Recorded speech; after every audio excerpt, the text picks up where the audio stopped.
Boa noite, meus irmãos e minhas irmãs.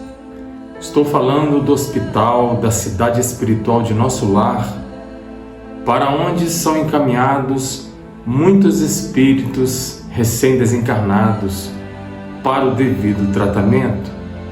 E daqui vou narrar para vocês o capítulo 12 da história Viagem Além da Vida, que tem como título A Missão.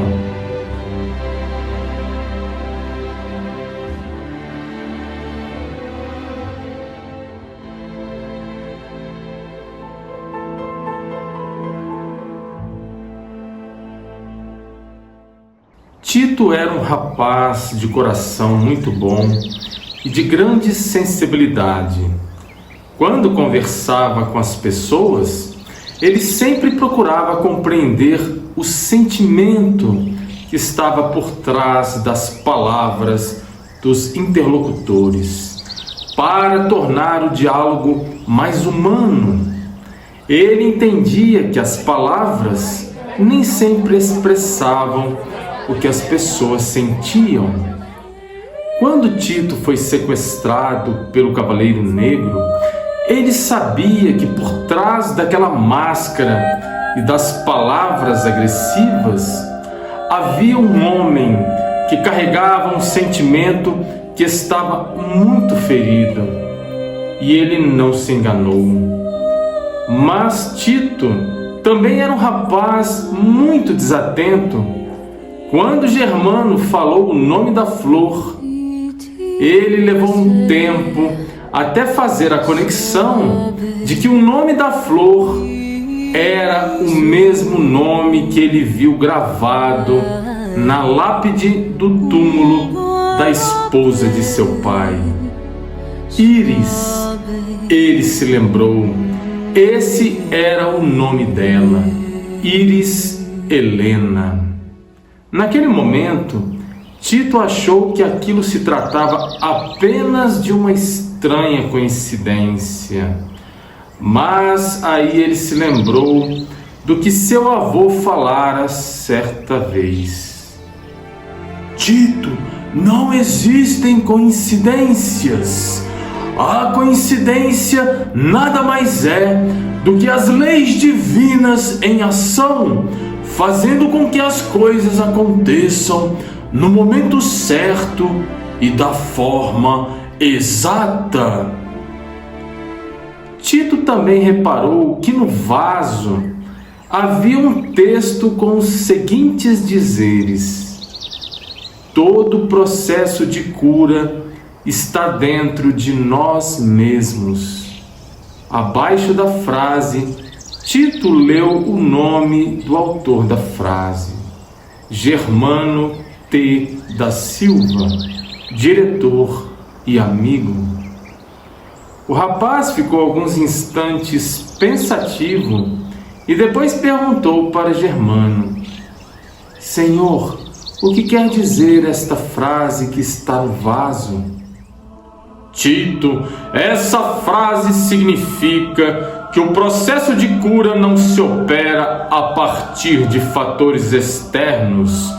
Ele precisa partir de dentro de nós mesmos, e cada um de nós possui os recursos divinos para operar a própria cura.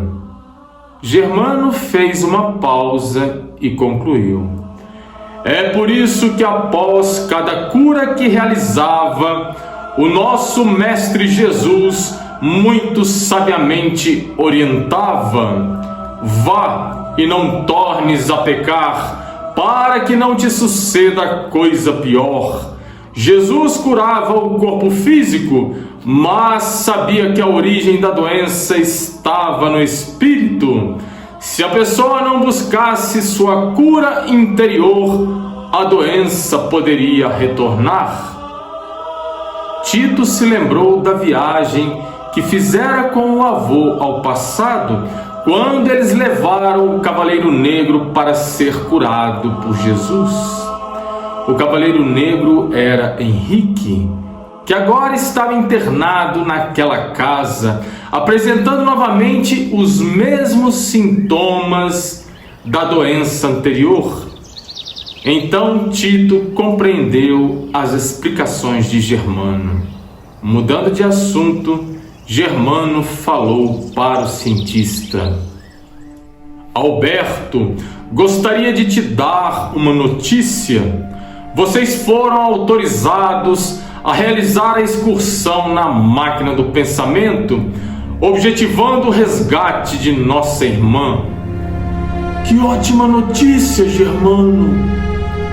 Ela está sob o comando de um homem que tem uma forte ligação de ódio com ele.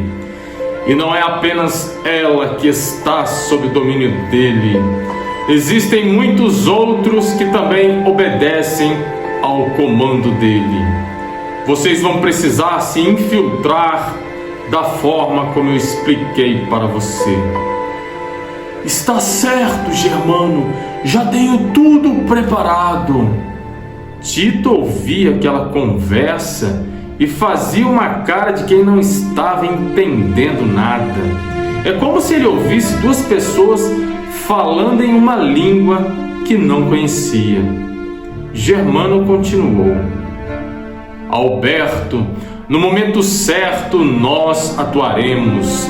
Ela deverá ser conduzida até aquele local que eu mostrei a você.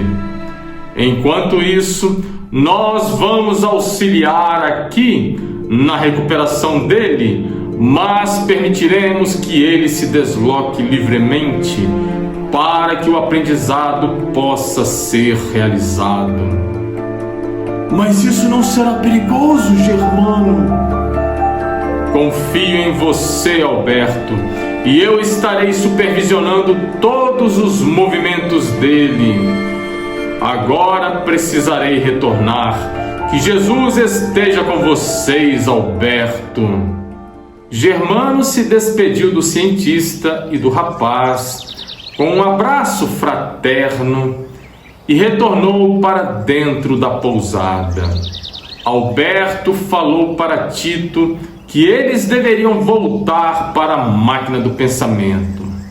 Depois da conversa entre Germano e Alberto, Tito estava extremamente confuso e curioso. Vovô, me explique o que foi aquela conversa. Vamos voltar para a máquina do pensamento, Tito. No caminho eu explico. Enquanto eles seguiam a trilha que os conduziria de volta à máquina do tempo, Alberto falou: Tito, temos um trabalho importante para fazer. Que trabalho, vovô? Estamos quase chegando. Quando estivermos sentados em nossas poltronas dentro da máquina, vou contar para você. Os dois caminharam mais um pouco e finalmente chegaram na máquina do pensamento. Depois que Tito se sentou na poltrona, falou para o avô: E então, vovô, eu não entendi nada. Acho que a única parte da conversa que eu consegui compreender foi o início, quando Germano disse que fomos autorizados a realizar uma excursão na máquina do pensamento para resgatar alguém. De quem ele estava falando? De sua mãe, Tito. Minha mãe? Sim, Tito. O que isso significa, vovô?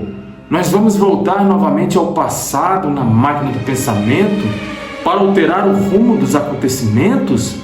O Senhor mesmo disse que não podemos alterar o passado. Realmente não podemos alterar o passado, Tito. É por isso que não vamos voltar ao passado. Vamos atuar no tempo presente. E como vamos ajudar minha mãe se ela está morta? Lembre-se que a morte não existe, Tito. A máquina do pensamento vai nos levar até o local onde ela se encontra neste momento. Com os olhos arregalados, Tito parecia não acreditar no que seu avô estava falando. O senhor está querendo dizer que a máquina do pensamento vai nos levar até o mundo dos espíritos, vovô? Exatamente, Tito. Ela vai nos levar até o plano espiritual, onde sua mãe está. Vovô, isso é inacreditável. Mas como o senhor sabe que a máquina do pensamento será capaz de nos levar até o plano espiritual?